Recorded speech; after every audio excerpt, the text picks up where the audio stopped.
Hi, hello, hello, hi, and welcome to all our hearts and minds. Thank you again for tuning in. We're here to discuss all things that have been on our hearts and minds, the good and the bad, the concerning and uplifting, or just straight talk. We're your hosts, Kimi, our passionate heart, Yeah. and me, Jeanette, our mind and chronic overthinker. Let's get into it. Yes, we shall. Yeah, so let's do our checkup. How have you been? How was your week? How's life? My, You good? my week was okay, to be quite honest, I can't complain. Yeah. Except for the snow on Friday Oh when I had yeah, to yeah, go yeah. into the office. Yeah, I really don't like snow. It's picturesque, it's nice to look at and all that, but to drive in, it's a hassle. But other than that, you know what, I really can't complain. It was a pretty good week. How about you, girl? Yeah, no, oh yeah, this week is pretty good. Things are still kind of slowly ramping up at work, which it's good that you can get to ease into it because sometimes of all our years working, we know sometimes when you get back, actually usually that first week is always slow, I find, no matter which job I've had. Yeah. But like usually by the second week, everybody's really things really start picking up. Pick back up, yes. Yeah, Well, things are I will picking say the up, but traffic has picked back up. oh I'll yeah, tell the you that. traffic by this week the traffic definitely there was a big difference between last week's traffic and this week's traffic. And but yeah, I like it's organic. Like yeah, things are definitely picking up more. Like I definitely got had a lot more things going on at work, but it's I don't feel overwhelmed because sometimes when you start the year and then it's like things just kick into gear and it's like you never had a break, but it's like good. Right. It's like things Mhm. are it's like happening organically.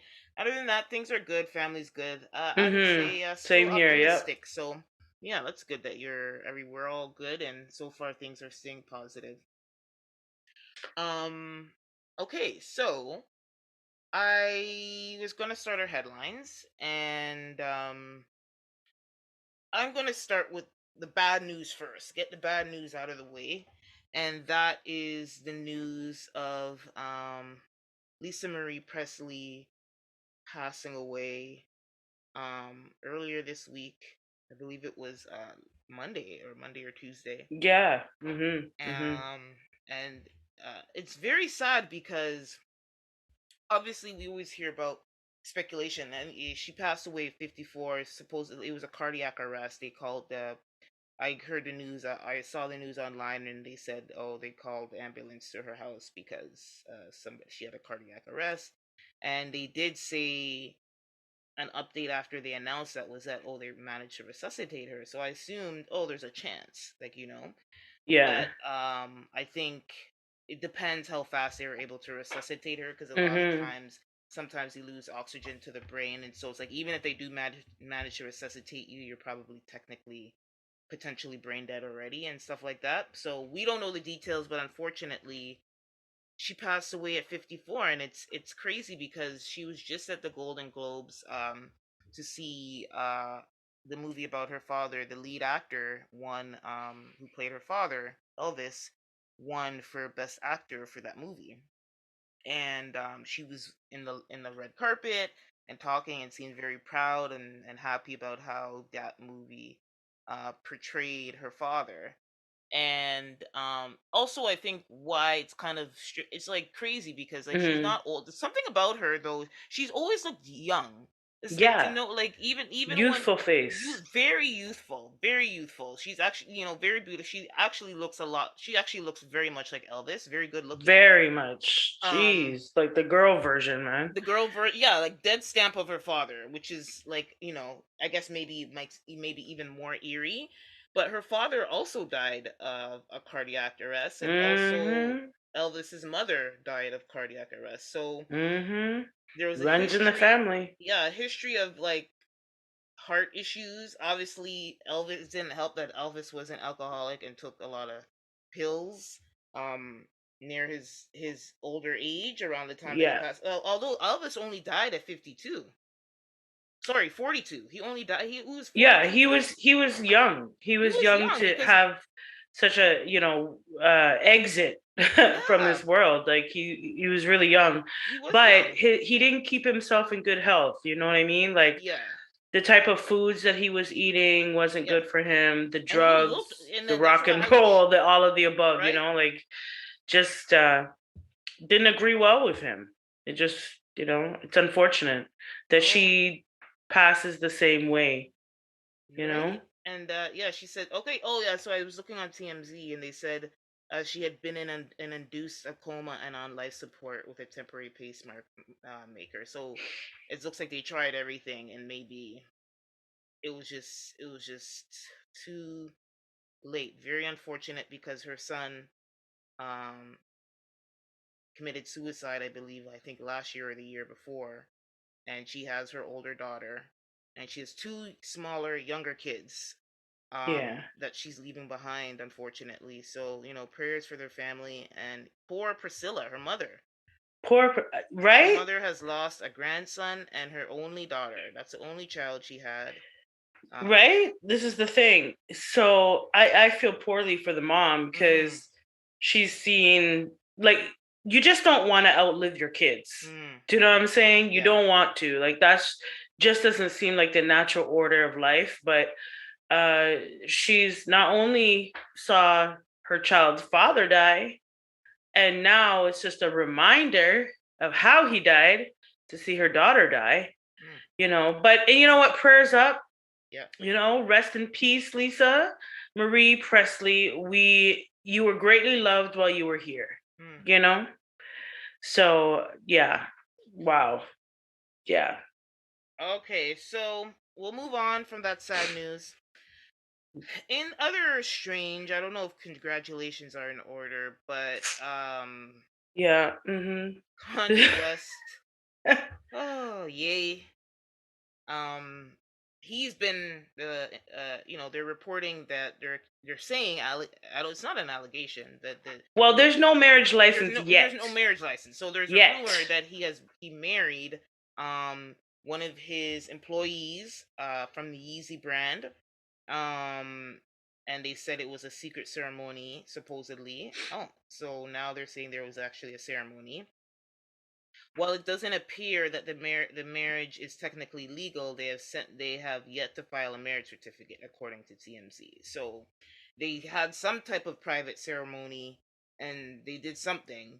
Um, Well, and supposedly I heard hmm, that Kanye, because we all know that Kanye is a Christian, he believes that he shouldn't have sex outside of marriage. mm, And supposedly, I don't know how true this is, but in true Kanye style, he went and married the girl in a private ceremony, supposedly promising his commitment to her and Ray Tate. Like we said, there's no marriage license, but I'm hearing that it's because he pretty much wanted to have sex with the girl. That's what I'm hearing. Would it make sense? Yeah, it would make a lot of sense, especially when we can't produce a marriage license. But also, I think that Kanye, he is really smart because if he married her, he can put a lot of his assets in her name. yeah, that's kind of more the angle I was thinking when I first saw. Like, he's very erratic, so your reason could just be and he's very fanatically religious right now, so that's also very possible. But yeah, my mind kind of went to the legal thing, because that's part of the reasons why he was allegedly missing, is because there was somebody trying to serve him court papers. And so I'm wondering now if this is a marriage is to kind of protect some of his assets. Definitely. If he wanted to file bankruptcy, his assets being in his AKA wife's name Mhm. would make it easier for him to hold on to a lot of those assets. Yeah.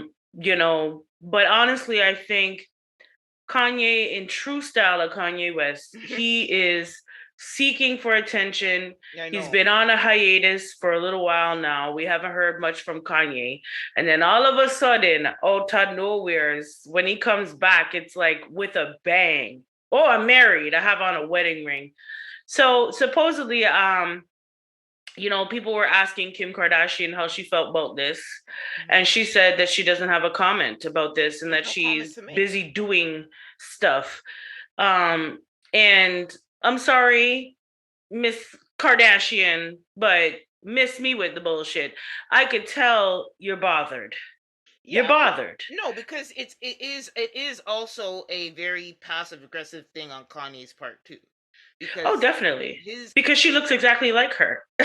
and the divorce, literally the ink is just drying on the divorce papers. So Right? Like, can we let it dry? so it's like it is also a very aggressive move, and one of those things where, but I think it's smart that she didn't say anything. Yeah, but not saying that you're not going to say anything is saying something.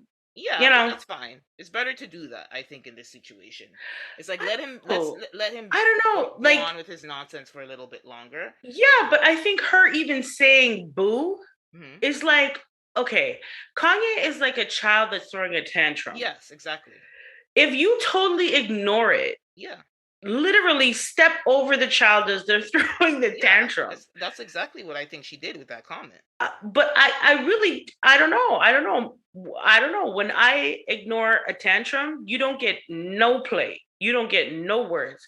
I'm not even supporting nor endorsing any of this behavior. So to even say boo, but you know what, Kim, you're looking for a drama because I'm hearing that your Hulu programs is not doing well. That's what I'm hearing in the streets. I don't know how true I that don't think is, they but shouldn't have brought that back. I think I heard something. It's not going to do as well as it did because the fact that they took it away and brought it back, and they probably changed the format with a different producer and everything. I think they should have just let it end, but obviously that's their money train, so they can't. right. And they Uh need a drama, right? but anyway, Kanye, going back to Kanye, his alleged wife, her name is Bianca Sensorti. And she's a Yeezy designer, and they're saying that he made a song. Actually, I did hear a song. He briefly released a song called Sensory, her last name Sensory Overload, a tribute to his new lady, and it sampled "Someday We'll All Be Free." And you know what? I did hear a song on his Instagram sometime last month, and it actually did sound pretty good. But I did not notice the name. Now the name has some kind of meaning, As context, yeah. has context. So we'll see with the marriage certificate. But I'm right now. I'm happy that this is as quiet. He's being quiet. He's laying low. He didn't announce it. TMZ hunted him down for this information. So hopefully he just continues and stays quiet with his new lady, and can get himself somewhat together in some way or fashion. I don't know, but Mm, we know this is not the end of this. no. Okay, so we'll move on to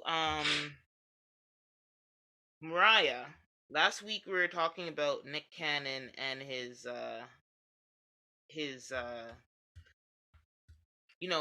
woes, with his children issues with his children, and not being there for them and feeling guilty about it like and he us should. and us questioning whether it was all fun and games and jokes, but after the 12th child, and that comment about feeling guilty about not Now the having rabbit has time, the gun. we were saying that he is it mental illness, and it's like, it seems like, you know what, it's so funny we had that episode, because I saw there's always something new every week. People are talking shit, but people are having those sentiments where it's like it's mental illness, and I was like, wow, I guess we're on to people are now catching on to it.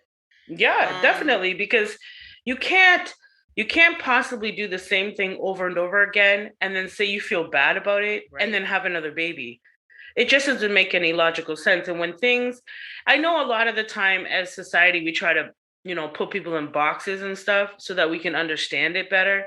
But this does seem like some sort of a mental illness that I don't know if it's with, death and life, like we talked about before in our previous episodes, or what the case might be, but something not right. Something's not right. Yeah. So Mariah seems to see it too. Yeah. But go on. So the article is saying that it's not official actually, but it's like kind of like a rumor now that I'm reading the article, that she is looking around to seek full custody of her children since his 12th child has been born. And the source who told Radar Online said, the reality of the situation is that Monroe and Moroccan are usually with Mariah anyway. Nick doesn't see much of them. The source further clarified, but she does want to put him on notice that he can't just flit in and out of their lives while he attends to his other children. and she wants legal standing as the twins' primary caregiver.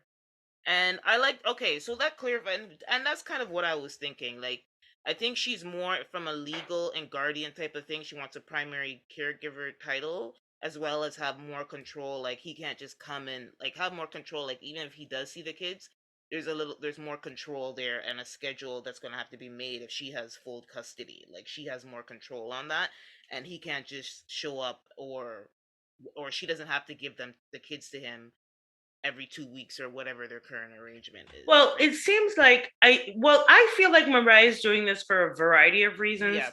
Obviously, the more stable situation would be best for the children. Yeah. And if it's with her already, it does already make sense.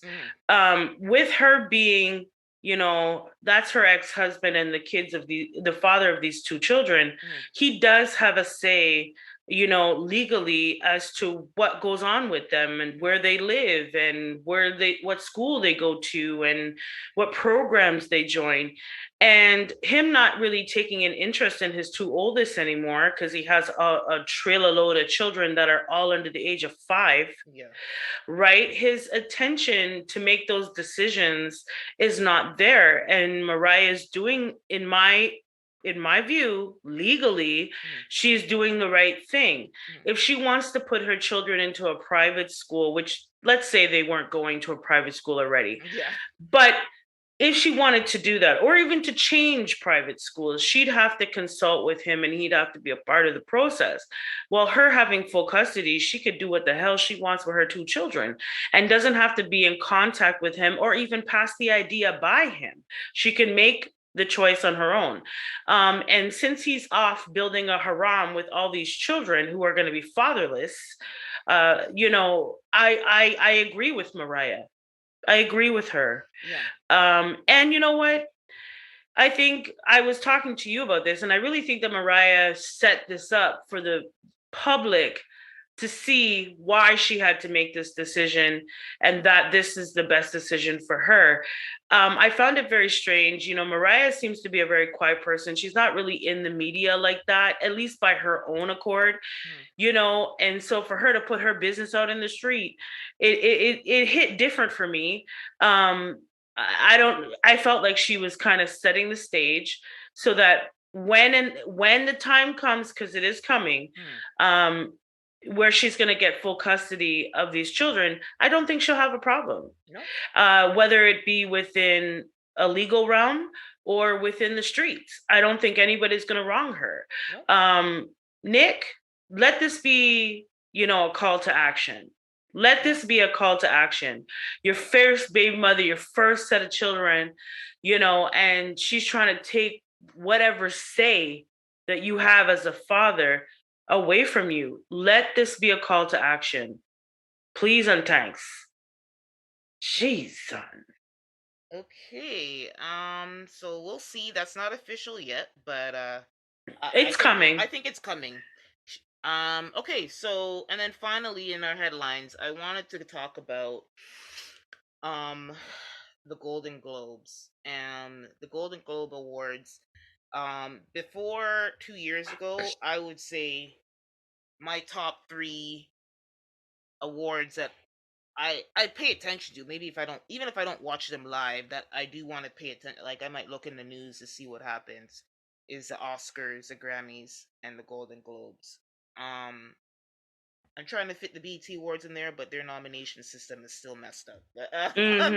I support BET, but I want, they need some more transparency in their nominations. For me.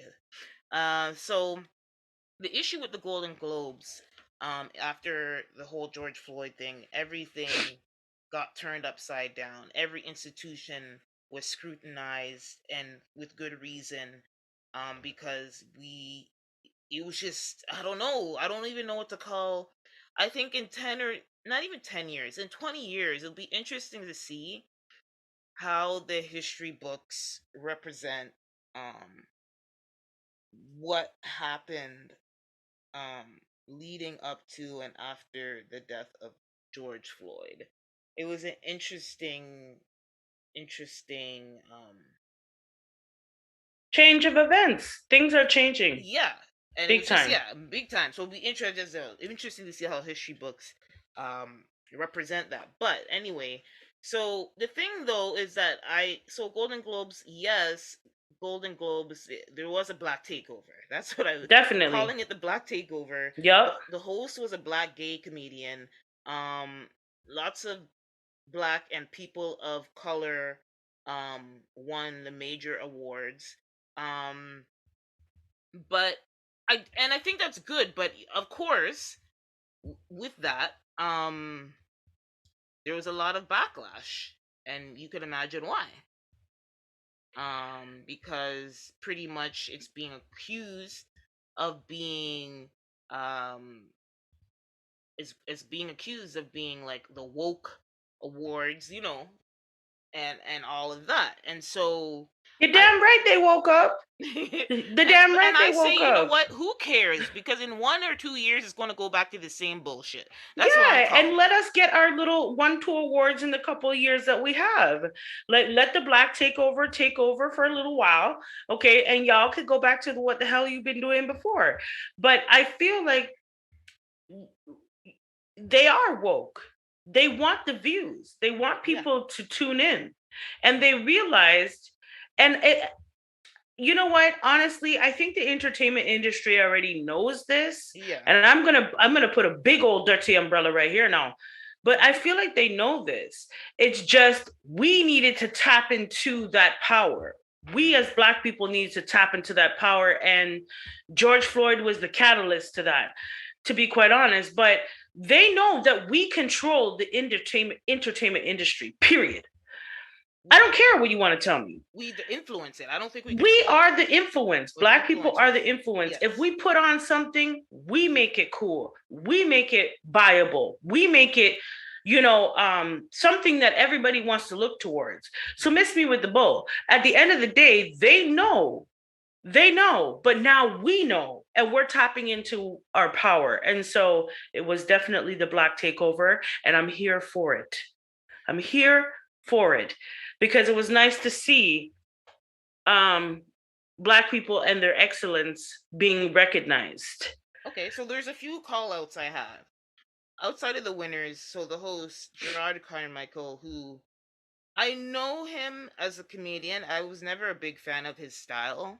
No, I don't like it. I don't like I'm not a fan of his style, but No, he's not funny. Sorry.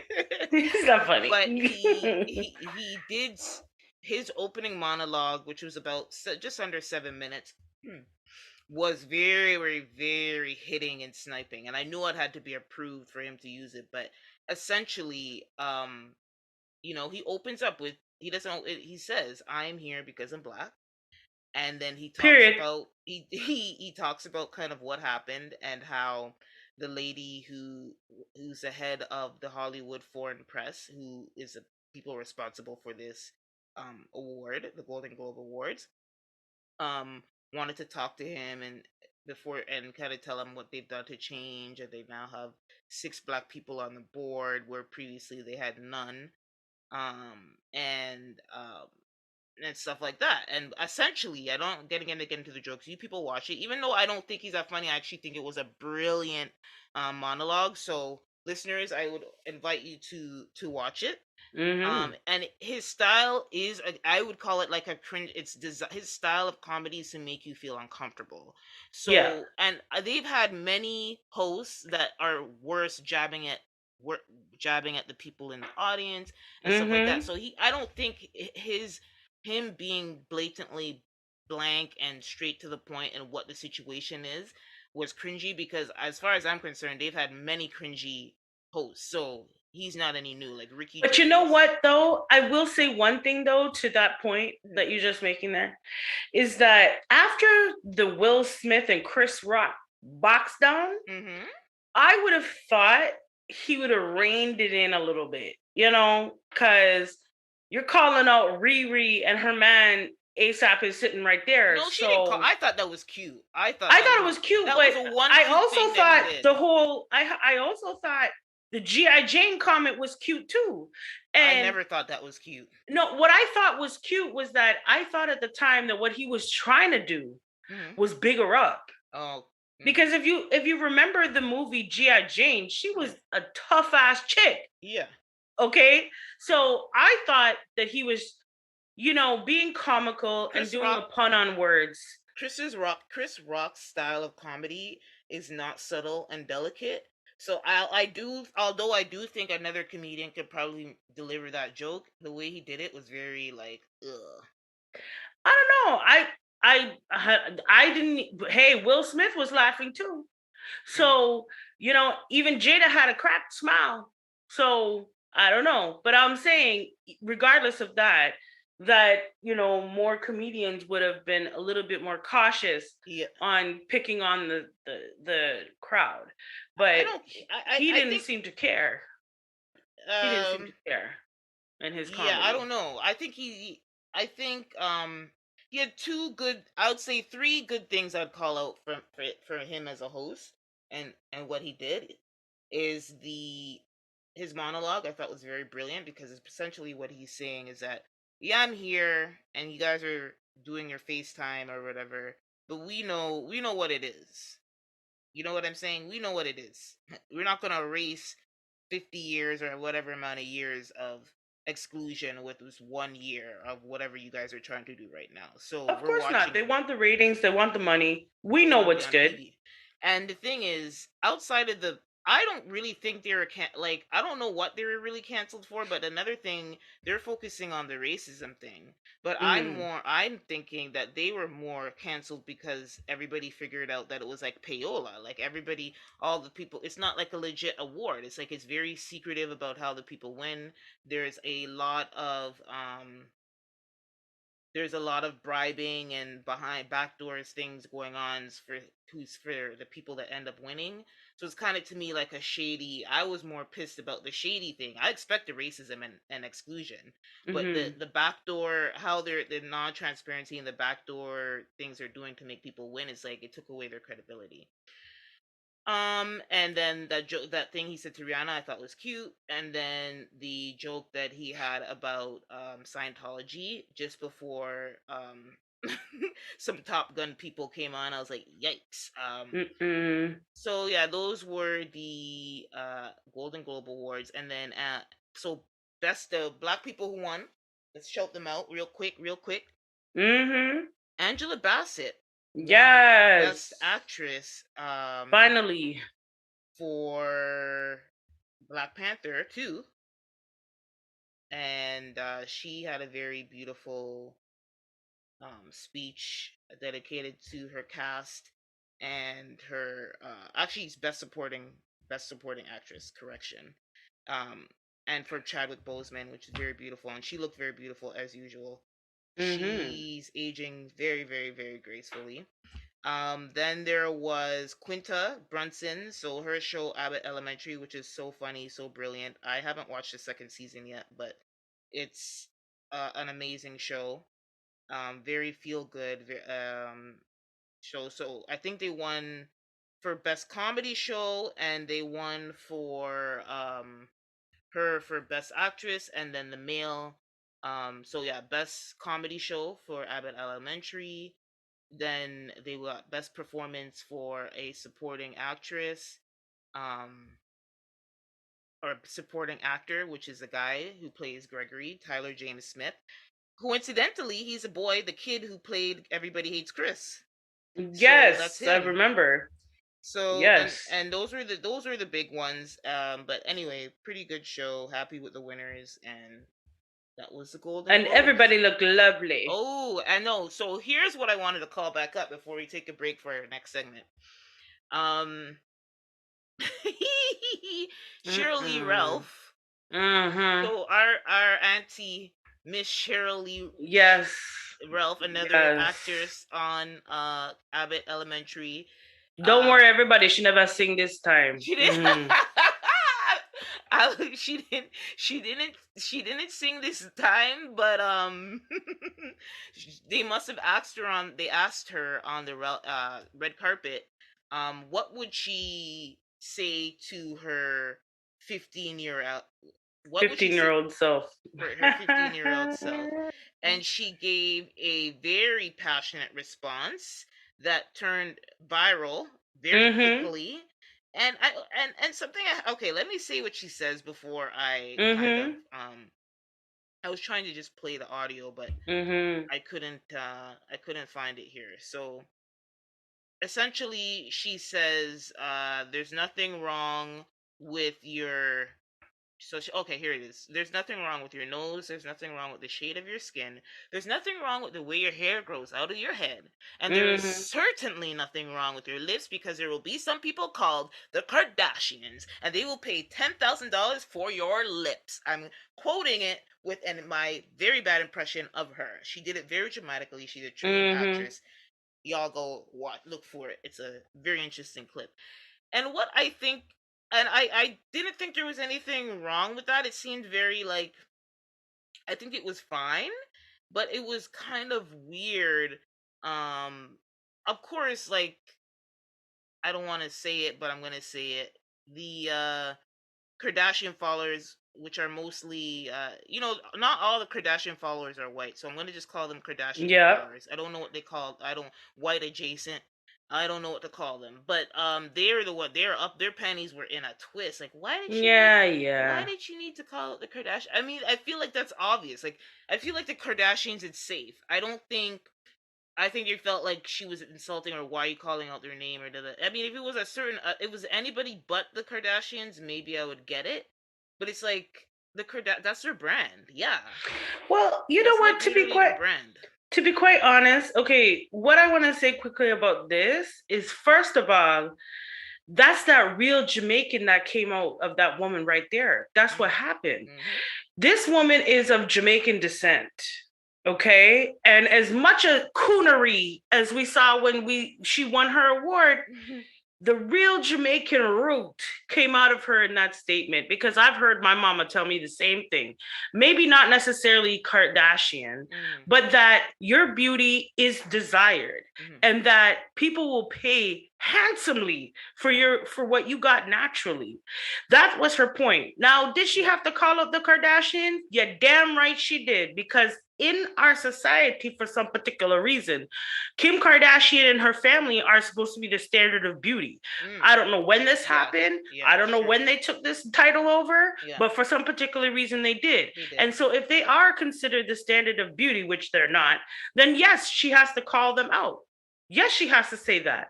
Because if you were to say anything else, it could be misconstrued. Mm-hmm. I think she made a good point. I think that's exactly what you should tell your 15-year-old self. And not only that, but wasn't her daughter, who is also dark skinned like her, at the awards with her? So she's also speaking to that young Black girl who, and like we said, all the Kardashian fans are not white. So those young Black girls who are looking up to someone like Kim Kardashian and thinking to themselves, well, I need to look like her. She's telling those young Black girls, no, you don't. Mm-hmm. You already got what they want. What you want is desirable. Never forget it. This is the one time that I felt that the Jamaican in her was not suppressed. Mm-hmm. It came out full of vengeance and true actress style. She delivered the message and it went viral. And I hope that there are lots of young Black girls who are looking at her and saying, you know what, maybe she's right. Maybe she is right. They do go out and pay for the Black aesthetic. Let's not pretend. They copy everything from the Black aesthetic. So for her to turn around and make that reference, I'm sorry, but Auntie, you're right, man. Auntie, you're right. Yes, call a spade, yes. I can appreciate that. Not so much the coonery that she was doing the other day in the awards. But, I can respect what she said.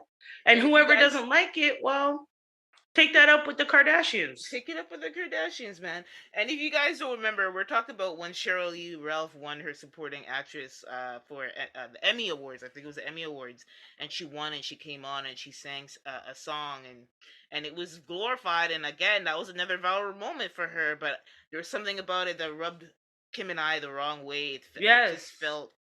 I hate to say it, but it was a little bit coonish. Yes, go back You're to gonna the have to go episode, back to the y'all. episode to We find out. explained exactly why. Yeah, you have to go back to that episode to figure that out.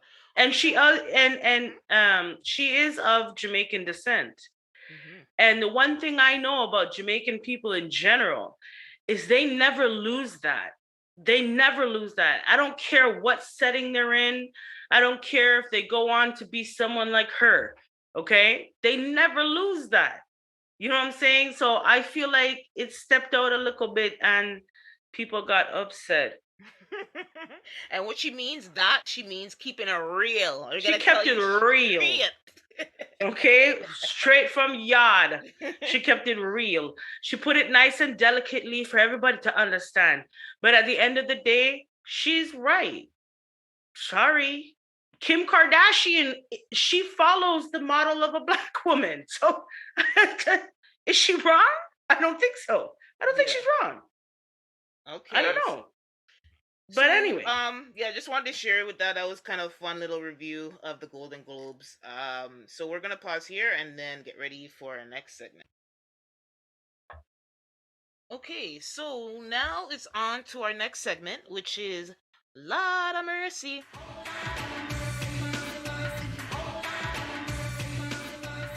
Lord of mercy, Jesus, that will.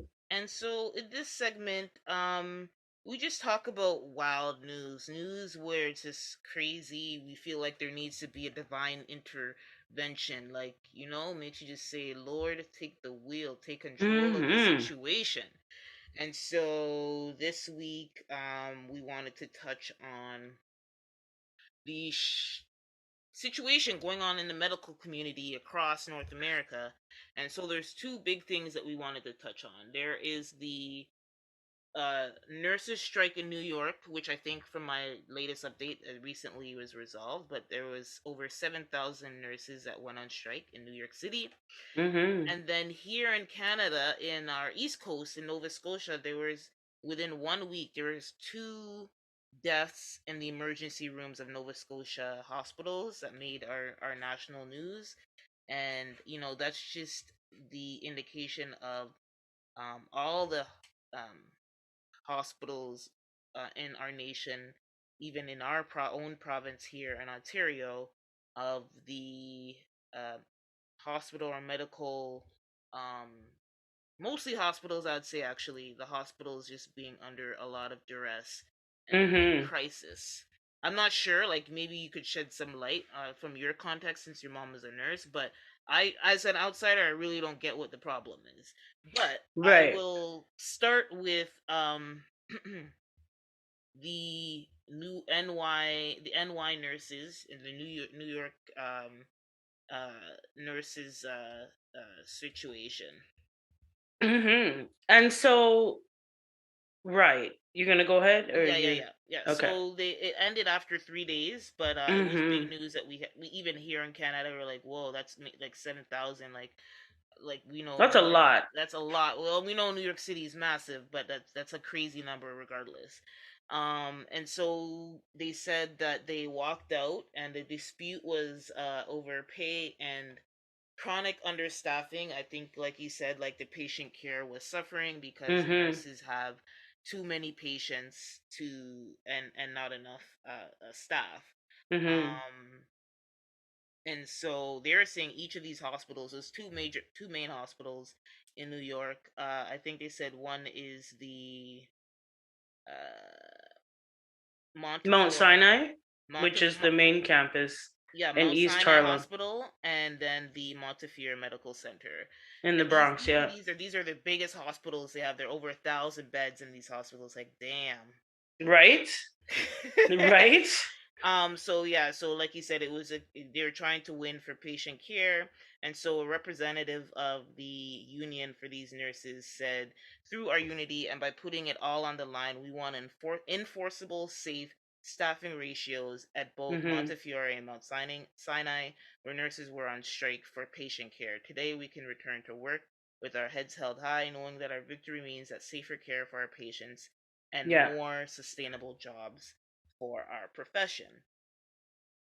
Yeah. Um, yeah. Well, okay. First, my mom is a nurse, and even though she's retired, she's still very much a nurse. She's still registered as a nurse. And I wanted to say first that becoming a nurse back in the day, it was easy as pie. Mhm. You went to college, you got a degree, you started working, you learned a lot of what you needed to know on the job, right? Then time went by and it became a lot harder to become a nurse. So the struggle to even becoming a nurse is real, and it's very expensive to go to school. And so once you do get to the point where you can register yourself as a nurse and you have a license as a nurse, you don't want to lose it. You don't want to lose it, because if you lose your license, you're unable to practice as a nurse in any hospital. Now, the United States is a little bit different than Canada in terms of the rigorous process of getting your license, but protecting it is a daily thing. It's a daily thing. Every time they go into the hospital, they have to worry about their license. Their license, if taken away, that's their livelihood down the drain. That's years of schooling, money, all the rest down the drain. So in New York, these two major hospitals, like you said, has 1,000 beds each hospital. That's a lot of beds. And with a lot of beds, there has to be nurses to help patients to get better, to monitor them, to if they're crashing and they're about to die, they need to react quickly. And being that these nurses have licenses that they're protecting in the hospital, when they are outnumbered, the chances of them messing up and losing their license is very large. It's very great. And so a lot of these nurses, they did strike for money because, like I said, Canada and the US are different. We have a healthcare system that pays our nurses and hospitals and so on and so forth. However, over there, it's whoever comes in the door with health insurance, whoever has the money, they're able to get care. So, with that being said, the laws here in Canada are a little bit stricter with how many patients one nurse can have at a time. Now, in the States, it was getting ridiculous. And a lot of these nurses were not just afraid for their license to be lost, because literally it could be lost in a split second. Mhm. So that's something to consider. But the care of their patients is going out the door. Yeah. When you are in the ICU, which is critical care, where you have had maybe open heart surgery, where you have oxygen tubes down your body and also down your throat and all that stuff, there has to be someone who is well trained and knowledgeable to care for those particular people. And when you have one nurse to 11 patients, and of those 11, half of them are on ventilators, it's not an easy process to put someone on and maintain the ventilator so that they don't get infected or anything like that, or that they don't cardiac arrest or things like this. So they have to be on their game. They have to be on their game. And my mom was one who worked in one of our larger hospitals here in Canada, or Ontario specifically. And it's not an easy feat. Like, you're up from the time you get in there, you're up and you're going on your feet for 12 hours. And that is just usually maybe three patients. If you're a senior staff member, you would get more patients versus a younger nurse that just came through the door. And so, and then they're being asked to mentor the new students or the new nurses coming through the door. So not only do they have to maintain the patients that they have and make sure they keep them alive, but they now have to proctor new nurses. Mhm. And unfortunately, a lot of new nurses, once they get in the game and they see what's really up, they're up and out in 5 years. So that nurse who's a senior nurse who's wasted her time on training someone, that knowledge goes out the door. And so With Where are all they of that going? Are being they going to said, another hospital, or are they just leaving the they go to profession? other hospitals, or Oh. they find different parts of the health industry to get into. Some will go to researching, some might go to another hospital where there's the ratio of nurses to patients is really low, maybe it's a Okay. smaller hospital. Some actually, will take their knowledge and start teaching. So they take what they know and they go to different, they go all over. So now that bedside nurse who's been in the game for 20 plus years, not only is she overwhelmed with the amount of patients that she has to look after, but now she has to mentor and she has to teach another nurse. And so we see that, with this pandemic and everything, the medical industry is taking a big hit. Nobody is interested in going into these professions anymore. And so there's not enough nurses to go around. And with that being said, you have one nurse has 11 patients. That's a lot for one person. That's physically impossible to go from room to room to room to room to room. And these are not, they're not coming in here with a common cold. They're coming in here with their chest open, all sorts of rigmarole. So people crashing left, right, and center, dying around them. It's a lot to deal with. And so they were out here, trying to get the attention of the different people that own the hospitals, the higher ups, and saying, listen, the quality of care is slipping. It's already low. But now it's to the dump.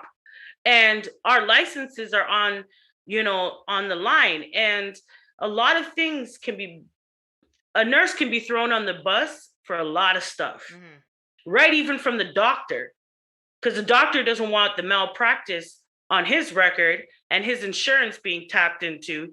So he'll blame the nurse.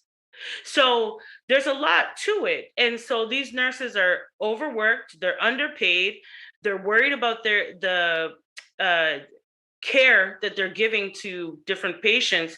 And not only that, the supply chain is low.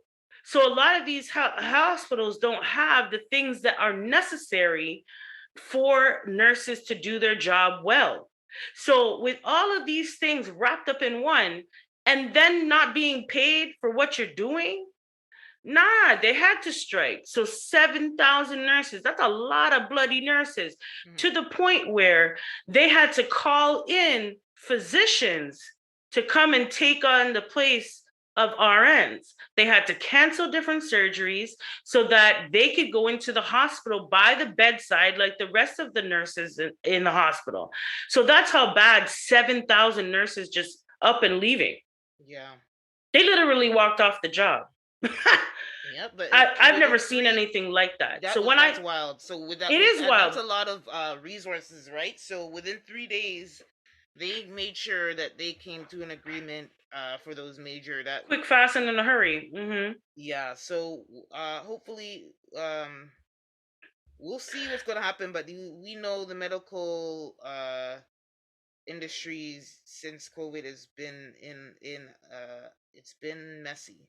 Yes, and one thing I wanted to say, why I wanted to specifically put this in this segment here, is that somebody once said to me that, I think it was you maybe, when the States has a cold or makes or coughs, we catch a cold. Yes. So here in Canada, if this is happening, New York is only 8 hours from here. Okay. So if this is happening there, surely enough, we're going to have an uprise of our healthcare system here in Ontario. Now, here in Ontario, there's been different laws that have been put in place where nurses cannot strike. They can't walk off the job. So there's different ways where they try to protest. However, it's coming. Right? And it's coming. It's coming. So, New York, they coughed. Be prepared. That's all I gotta say about that. So, and to those nurses, to those nurses out there, thank you for what you do. Thank you for what you do, because honestly, you're the ones that keep those patients alive. The doctor, you'll see them for the maximum of 10 minutes and they're out. It's the nurses that keep you alive. But did you want to talk about the 2 ER deaths Yeah, I in was Nova gonna Scotia bring there? that up. Yeah, so Mm-hmm. closer to home for us, which is creeping up to Ontario, um, is Here's the Nova cold. Scotia. Mm-hmm. Nova Scotia is east of us, and so this week they had two major deaths in the ER. And so in this article that I found, that they're saying that now the government NDP, which is our opposition government, opposing government or minority government here in Canada, is asking for a inquiry into the state of Nova Scotia's healthcare system. So they had some numbers that I was going to share, where it says that the NDP shared that last year approximately 43,000 people left emergency rooms in Nova Scotia Wow. without seeing care, and nearly 3,000 have died in emergency Sheesh. departments in the past 6 years. So that is like a total number, but that's to tell you that maybe this is a problem creeping up in that province, and now it's just now with the whole healthcare system across the nation under a lot of duress, Yep. they've cracked. And Yep. so, yeah, if you're going to have 43,000 people leaving without care, there is going to be some deaths. Mm-hmm. So I guess what we've seen in the news, this is just what's in the news. God knows what's been going on um, privately over there. So Definitely, yeah. there was a 67-year-old woman by the name of Charlene Snow who went to the hospital for I guess her jaw was hurting and flu-like symptoms, and they said they wouldn't see her till the next morning. That's what they told her. So they did the triage, but they still told her that they're not going to see her till the next morning. She went home and she did not make it. So she went home. I don't know about that. Like maybe that her going home was a risk, but she decided to go home and she didn't make it the next day. I think they said that was it cardiac arrest? The family believes she was charged and went home for 7 hours. She was told. I think she, or was it a stroke? I know, I'm not sure, but either way, she went home and she did not make it. They said her heart stopped. Her mm, heart stopped within an hour of going back home. yeah. Wow. So yes, yeah. And then the other incident was a younger woman. She's 37. Her name was Allison Holtoff. And she collapsed in pain at home, and her husband took her to the hospital in the morning about 11:30, 12 p.m. And she was in a lot of discomfort. They did triage. They took her blood. They took her urine sample. After they took the urine sample, she collapsed, and she had to lay on the ground because she was so much pain. And then Mm-mm. um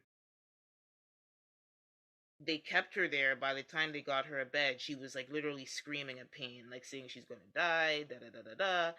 And then within that time, she went into cardiac arrest, Hmm. and they put her on life support just so her kids can Say goodbye. say goodbye. Essentially, can you imagine? That was 9 hours.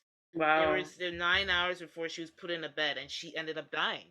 That's Wow. 9 hours that they could have did something. Wow. Even if they had to treat her right in the triage area, like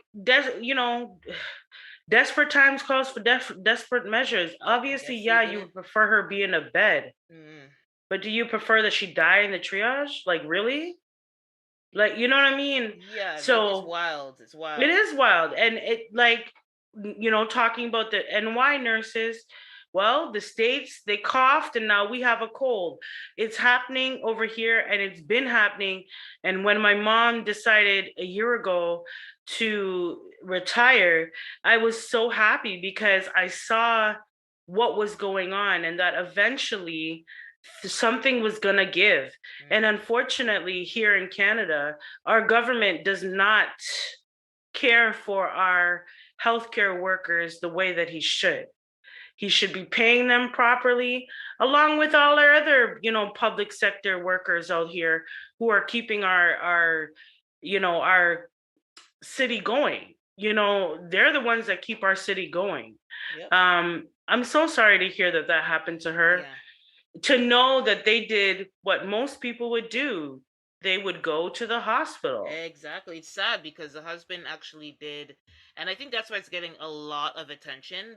He did a press release and he essentially kind of runs down the timeline of what happened, and it's crushing because it's like this was like, okay, the first woman was in pain and she had flu-like symptoms and she felt comfortable enough to go home. You don't know; those are things we never know, right?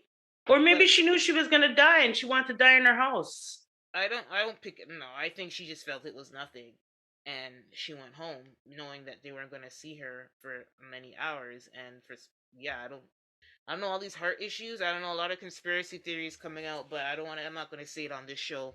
Right? Um, But so yeah. I want to yeah, so that's what's going on, and obviously it's good. It's sad that it's happened to these people, but it's bringing a lot of increasing It pressure is. to the Nova, at least in Nova Scotia. Although everybody's gonna have to Definitely. button up now, um, Yeah.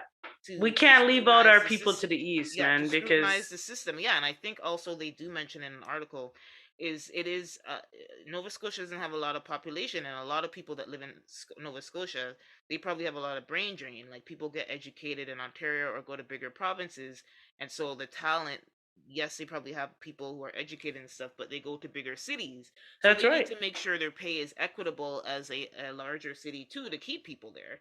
So those are all Exactly. things that you have to consider when you're in a smaller But they town. definitely need the government's help to do that. Of course, of course. To build up the infrastructure to make Hmm. people want to go there and not just as a vacation spot. But you know what? Prayers up to the families who have lost that young lady in Nova Scotia and all the other families who had to walk away from the emergency, the hospital. It's sad to hear.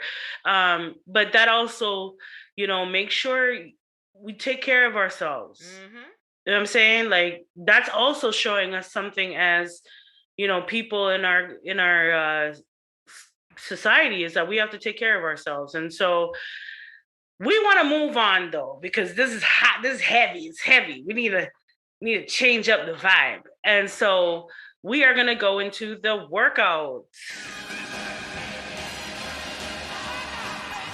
To work out. Yes, and so this is where we work out our hearts and exercise our mental fitness. We do deep dive discussions on different issues that are impacting us. And so, one topic that we need to talk about today, which I don't know if we've really talked about as a workout, and that is toxic masculinity. Now, I wanted to go and define this first. Okay, I want to define this.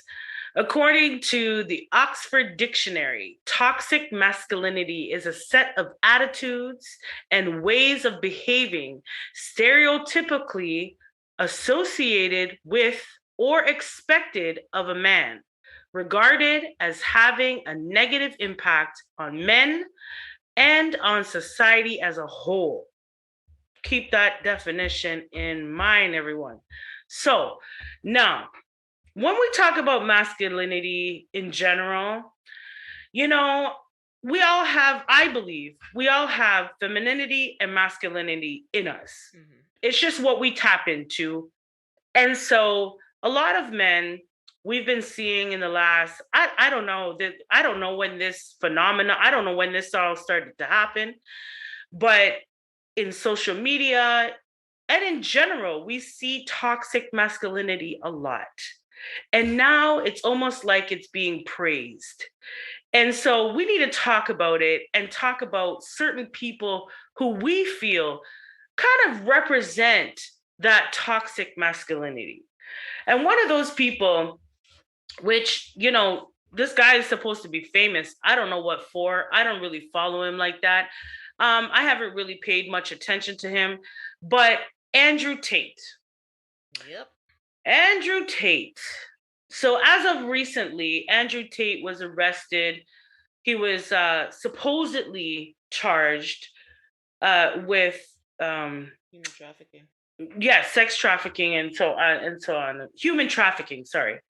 And all sorts of things. Now I've watched a couple clips of this guy, Yeah. and yeah, he exudes toxic masculinity with a bit of truth. Yeah. Just like what's his face that They died the all other day? do. Samuels, Kevin Samuels. Kevin Samuels. These two would be best of friends. Okay? They'd be best of friends. Now I've listened to a few things that, Andrew Tate has had to say. And just like Kevin Samuels, they have a grain of truth surrounded by a heap of shit. You understand? And so what I feel he exudes, both of them are examples of toxic masculinity in my eyes, is that they do very much fit this definition. They fit the definition of what toxic masculinity is. They have a set of attitudes. They both did, and they had attitudes to go along with it, just negative attitudes to go along, just shitty attitudes and ways of behaving that are very stereotypical to what is expected of a man. And they use it in negative ways. We both seen how they used it in negative ways. Um, there's nothing wrong with a man being masculine. That's No, that's that's not how what's in God, I question. believe, created you. Mm-hmm. However, to take it to a level that they've taken it to, where they've downplayed and just they just shit on women, really and truly.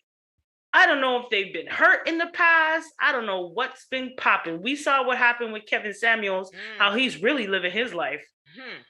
But to push this narrative is really sad, because there's a lot of men out here that are caping for these type of men. They're caping for them big time, and this toxicity, it only puts more of a divide between men and women, right? And there's people who could be misconstrued as being toxic. And one of those people, I think, and we were having this conversation yesterday, is P. Diddy, Puffy. Puffy, a lot of people think that he has toxic masculinity, but I was bringing it to Jeanette, where I was like, but is it really? Is it really toxic? If you're being totally upfront and open with who you are and what you believe in, is it being toxic?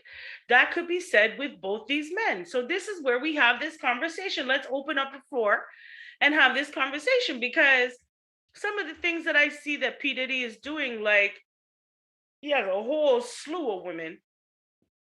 Just had a baby on all of the. You brought Diddy up, but he's not at the fore. I mean, for me personally, he's not at the fore of all the. No, he's not. But some of his behaviors are misconstrued as toxic masculinity. It's definitely toxic. I don't know if it's just linked to that, but there is some toxic behavior there.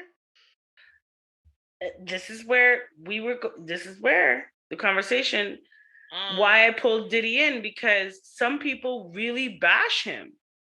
They really bash him for who he is. And when I compare him and Andrew Tate, two different people.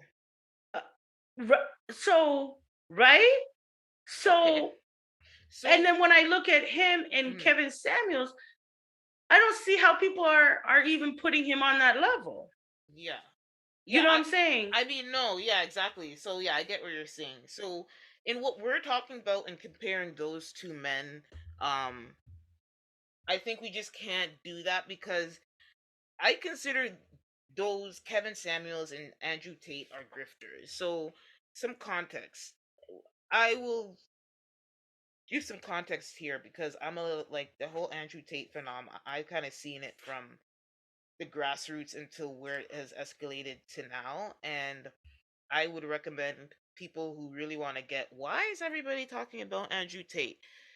You could watch the documentary that Vice just did, a 45-minute documentary on their channel on YouTube, and very informative for those who don't get what's really going on here and why he's arrested and why he's some people say he said he called himself targeted, but I think this, based on what I saw, the little clip that I saw of the Vice thing, um, he's been being bad behind the scenes for a while. So it just caught up with him, and it's just crazy how brazen he was to put himself as to become this whole public figure, social media figure, and be doing all this nonsense behind the scenes. But so Andrew Tate and Kevin Samuels, there's a part of me that thinks it's an act, and I call them grifters, like hustlers, which they Mm-hmm. themselves words. They Yeah. just took advantage of a situation, and then now it's like all these like young men are, or even old tough men, in Kevin Samuels' sake, where they are giving. I'm quoting this advice, and people are listening, and it's like weird advice, like how to be a high value man, and whatever that means, really, to be honest, and putting down women and saying that a man should do this and have this. And I mean, you know, it's just like these are not qualified people to help you. These are people on social media making a quick buck by you watching them. Anyway, Diddy. We know how Diddy made his money. We know what Diddy is popular for. We Mm-hmm. know why Diddy's rich. That's kind of the difference. There's a little bit more credibility in where his wealth is coming from. I agree. But I agree. and so, as you say, you're saying that people are saying that he's toxic. I think in the definition of toxic masculinity, as you described it, then no, Diddy does not fit into that, I because don't think so. he just doesn't define in that fall into that bucket. Because mostly when we talk about toxic man rules, it's like there's some rules I saw, looked up on Psychology Today, or said a man should, and these are the toxic things. So man should suffer physical and emotional pain in silence. A man should not seek warmth, comfort, and tenderness. A man should not have emotions other than bravery and anger, and any other emotion is weakness. A big thing that you hear on these manosphere podcasts are betas. So weakness Mm-hmm. is unacceptable, and then you'll be called a beta. A man should not depend on anybody or ask anybody for help. A man should always want to win, whether it's sports, relationship, work, or sex. And so, yeah, Diddy is does not really fall into that, in that he's done a lot of emotional growth, I think, especially since Kim Porter, is That's right. That's his mother right. of his first child, passed away. And I think he's done the work. I think in I public think he was opinion, doing the work before she died. yeah. And he was on, like I said to you yesterday, he was on the catalyst of change. And then she died. And then based on, what he shared, I think it's more of a moral thing with him. I think people judge him because, he hasn't committed. He's been famous. He's over 50, and he's never really committed to one woman, or even, I think he's Mm-hmm. getting there. I think he's getting there, but he's Mm-hmm. not ready. But he's over 50, and I think, after a while, people are like, wow, you can't even settle down with one woman for real. Right? But that's society judging him. But I don't think he's found out a way at his age to be as gentle with his situation as possible, and that's being transparent with the women that he's seeing. He's like, I'm That dating is you, true. and I'm dating other women. We're not like, we're not in a committed relationship, so I'm gonna do what I'm gonna do, and you do what you're gonna do. Mm-hmm. And so the only issue of toxicity that possibly is there, that I don't know, I'm just speculating, is that if he's dating all over the place and any of his other women can't do that, which I don't really think they could do that like how he's doing it, which is flaunting it. Um, if it was maybe behind closed doors, he'd let it rock, but that's the only possibly toxicity. So I don't see it there. Who's another person that you might think that there's outside of those? Andrew Tate. Like Andrew Tate is probably gonna have to be a whole other episode. But Yes. the But issue, I wanted to use him as an yeah, but it's example like of, all these podcasters, because we can lump all the manosphere podcasters, like the Fresh and Fits, those type of people, yes, where they're trying to, and the issue with this toxic is like they're going on these podcasts. Let's focus on that group of people, and saying, oh, men do this, women shouldn't do that, da da da da da. It's like, and that's where I feel like this whole fraudulent men versus women thing is coming up, because it's like, what, like, you guys are not you guys are just pretty much regurgitating all these old traits from old school, like like Yeah, you like, and you want to put that definitely. on women, but are you as men being like, submissive woman, a woman shouldn't do this, it shouldn't, so are you yourself as a man doing what you need to do? And Kevin Samuels and Andrew Tate try, how their grift is, they try to tell they try to speak to men and be like, oh, we're going to make you, build you up so you can get like that hot girl or the girl you want. But it's like, really, it's like this cycle of just misinformation and toxicity. Just be a good person. Just make sure you take, if you have trauma, seek therapy. Deal with your issues. Don't put them on other people. Definitely. Be open to love. Don't, like, this whole thing. It's like such a grift. It's like so annoying. Like these It manosphere is groups. annoying because it seems like more and more people are on And you this know what the new bandwagon. grift? Do you know what the new grift is? Now women are. It's like, so women are having podcasts and touting the toxic masculinity, like being a mouthpiece for that like whole thing.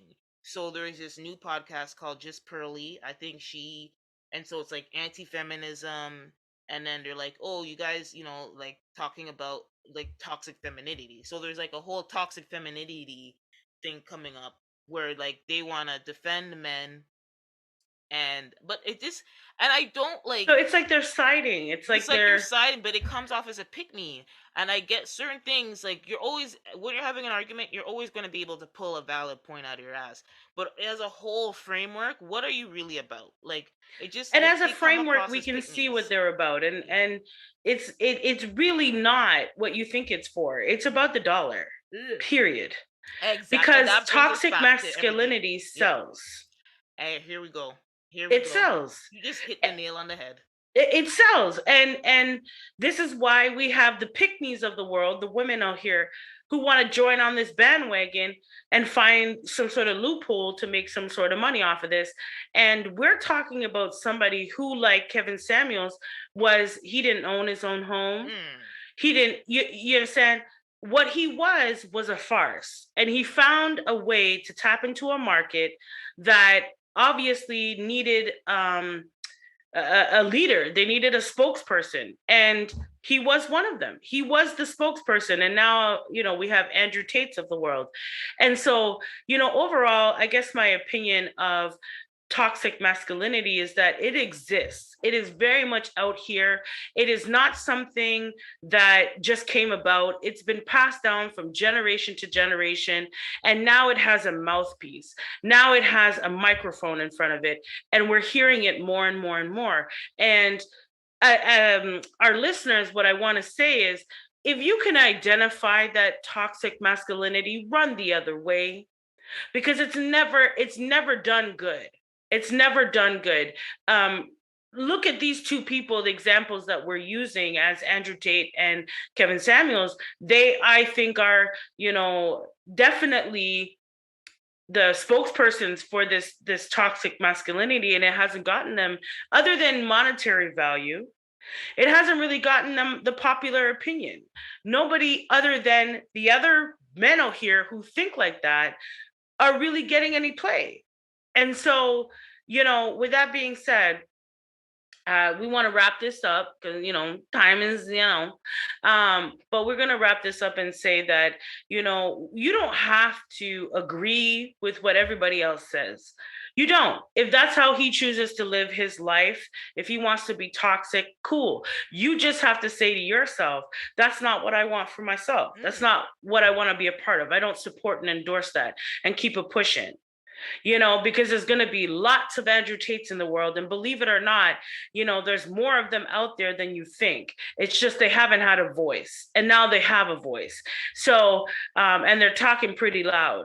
And we can't ignore it. It's in our face. They're apart. There's only two genders in the world, men and women. That's it. So we see it, we hear it, but we don't need to believe it. And don't get too deep into this toxic masculinity with these men, because at the end of the day, really, who are they doing this for? They want women in their life, believe it or not. They want that femininity around them, and they think that this is the way to get it and to keep it. But unfortunately, they'll find out the hard way that this is not. With love is a give and a take. Love isn't a give and a take. You can't just keep taking and expect eventually that woman is not going to want that same level of care from you. So, with that being said, we do hope that your hearts and minds were activated on this week's show. So, whether you lead with your heart or your mind, please stay passionate and thoughtful. We will talk to y'all real soon and in a hurry. Deuces. Bye.